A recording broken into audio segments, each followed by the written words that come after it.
Shalom, shalom, peuple de Dieu, je vous salue. Je suis ravie de vous retrouver ce matin dans notre émission, ma matinale avec Jésus-Christ, sur la chaîne Mélile René TV, dont j'avance avec Jésus-Christ. Donc, j'espère que vous allez bien. Je disais, je suis vraiment ravie de vous retrouver. Je salue tout le monde. Je salue ceux qui s'abonnent au fur et à mesure. Soyez bénis. Pour ceux qui ne se sont pas encore abonnés, je vous invite à vous abonner et aussi à activer la cloche de notification afin de recevoir les vidéos.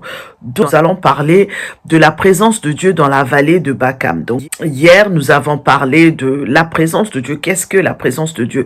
Qu'est-ce que c'est que demeurer en présence de Dieu ou demeurer dans la maison de Dieu?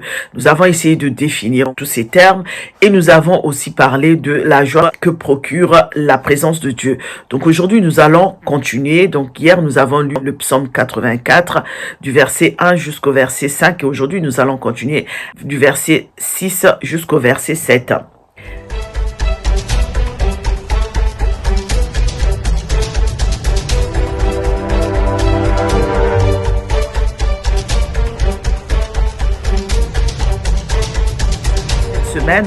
Le thème de cette semaine, c'est la présence de Dieu dans la vallée de Bakam. Lorsque nous sommes dans la vallée de Bakam, lorsque nous traversons la vallée de Baka, lorsque vraiment nous sommes dans le désert, nous avons besoin de la présence de Dieu. C'est important d'être vraiment connecté à Dieu lorsque tu traverses le désert. Lorsque tu traverses la vallée de Bakam. Nous allons continuer le psaume 84 à partir du verset 6 jusqu'au verset 7. Je lis la parole de Dieu. Bienheureux les hommes dont tu es la force. Dans leur cœur, ils trouvent des chemins tracés. Heureux ceux qui trouvent leur force en toi. Ils trouvent dans leur cœur des chemins tout tracés. Le verset 7. Lorsqu'ils traversèrent la vallée de Baka, ils la transforment en un lieu plein de sources et de pluie, la couvrent aussi de bénédictions. Sinon, nous avons une autre version. Quand il passe dans la vallée très sèche, Dieu la change en oasis et les premières pluies la couvrent de bénédictions. Lorsqu'on traverse la vallée des larmes, Dieu la transforme en une source de bénédiction. Alléluia. Dieu la transforme en oasis et la pluie d'automne vient la recouvrir de bénédictions. Hier, nous avons parlé de la présence de Dieu, de la bénédiction, des bienfaits d'être dans la présence de Dieu. Donc la continuité, c'est quoi? Quand tu es dans la présence de Dieu et que tu traverses la vallée des larmes, Dieu va faire en sorte de transformer tes larmes en oasis et de les couvrir de bénédiction. C'est-à-dire, il y aura une pluie d'automne qui viendra couvrir tes larmes de bénédiction. C'est-à-dire, même lorsque la vallée, elle est sèche, lorsque tu traverses les situations les plus difficiles. Mais quand tu es dans la présence de Dieu, nous avons dit que lorsqu'on est dans la présence de Dieu, Dieu devient pour nous une source de joie, une source de grâce, une source de bénédiction. Donc, ça veut dire que quand tu traverses les temps difficiles, les moments difficiles comme nous sommes en train de les traverser aujourd'hui, quand tu es dans la présence de Dieu, Dieu va transformer tes difficultés. Dieu va transformer cette saison aride que tu es en train de traverser. Cette saison sèche, parce que tu traverses le désert, mais Dieu est capable de faire en sorte que tu trouves oasis et que les pluies viennent vraiment recouvrir cette vallée-là de bénédiction. Donc, quand on repart au verset 6, on nous dit que heureux ceux qui trouvent leur force en toi. Donc, en toi, c'est le Seigneur. Ils trouvent dans leur cœur des chemins tout tracés. Donc, toi qui cherches Dieu, sache que si tu cherches la présence de Dieu deviendra une force pour toi. Parce qu'on nous dit que qui trouvent leur force en Jésus, leur force en Dieu, sont heureux. Parce que avec Dieu, ils ont un chemin qui est tout tracé. La parole nous dit également que Dieu a des plans de bonheur et non de malheur pour toi. Ça veut dire que Dieu t'avait prédestiné à quelque chose. Ça veut dire simplement que avant même que tu ne sois né, c'est ce que la parole de Dieu nous dit, Dieu te connaissait déjà et il a déjà tracé des chemins de bonheur pour toi. Donc, quand tu es avec Dieu, quand tu as pris conscience que tu dois être en présence de Dieu, sache que tu es heureux parce qu'il y aura des chemins tout tracés pour toi. Donc celui qui habite dans la maison de Dieu, lorsque tu habites dans la maison de Dieu, tu es bien heureux. Car lorsque tu te rends dans la maison de Dieu, lorsque tu vas résider dans la maison de Dieu, lorsque tu es en présence de Dieu, sache que tu vas puiser ta force en Dieu.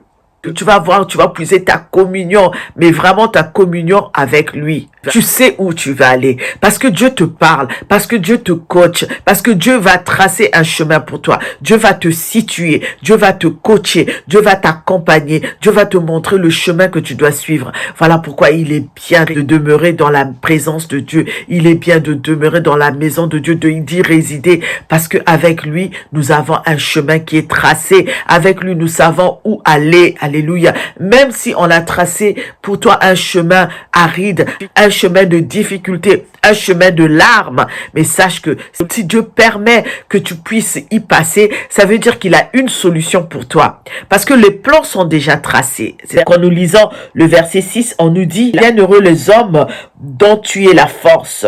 Parce que dans leur cœur, ils trouvent un chemin tracé. Ils trouvent dans leur cœur un chemin qui est tracé. Dieu a déjà tracé un chemin pour toi. Donc, quel que soit ce que tu traverses, demeure dans la présence de Dieu. Ici, nous allons vraiment parler du verset 6. Alléluia. Sache que quand tu demeures dans la présence de Dieu, tu trouveras le chemin qui va t'emmener vers ta maison, vers ton habitation. Alléluia. Vers l'habitation de Dieu, vers la présence de Dieu. Parce que tu en as besoin. Et pour toi et moi, le Seigneur Jésus-Christ, c'est notre source de force. Alléluia. Nous pouvons le lire dans Éphésiens 6, verset 10. Jésus est le chemin, la vérité et la vie. Donc, il nous accompagne. Il nous emmène vers la maison de Dieu. Il nous emmène dans la présence de Dieu. Parce que ta place est dans la présence de Dieu. Ta place n'est pas ailleurs. Et lorsque tu connais Jésus-Christ, c'est lui qui te conduit, qui t'emmène dans la maison de Dieu, où il y a ta place, où tout est organisé parce que Dieu a déjà un plan de bonheur pour toi. Dieu a déjà tracé ton avenir. Dieu t'a donné une identité en lui. Dieu va te guider. Dieu va te montrer ce que tu dois faire. Voilà pourquoi nous devrions demeurer dans la maison de Dieu, comme il nous est dit dans la parole. Heureux ceux qui trouvent leur force en toi. Ils trouvent dans leur cœur des chemins tout tracés. Alléluia. Ton cœur va te situer. Ton cœur va t'accompagner. Dans ton cœur, tu sauras quoi faire. Dans ton cœur, tu sauras où aller. Parce que Dieu a déjà tracé des chemins dans ton cœur.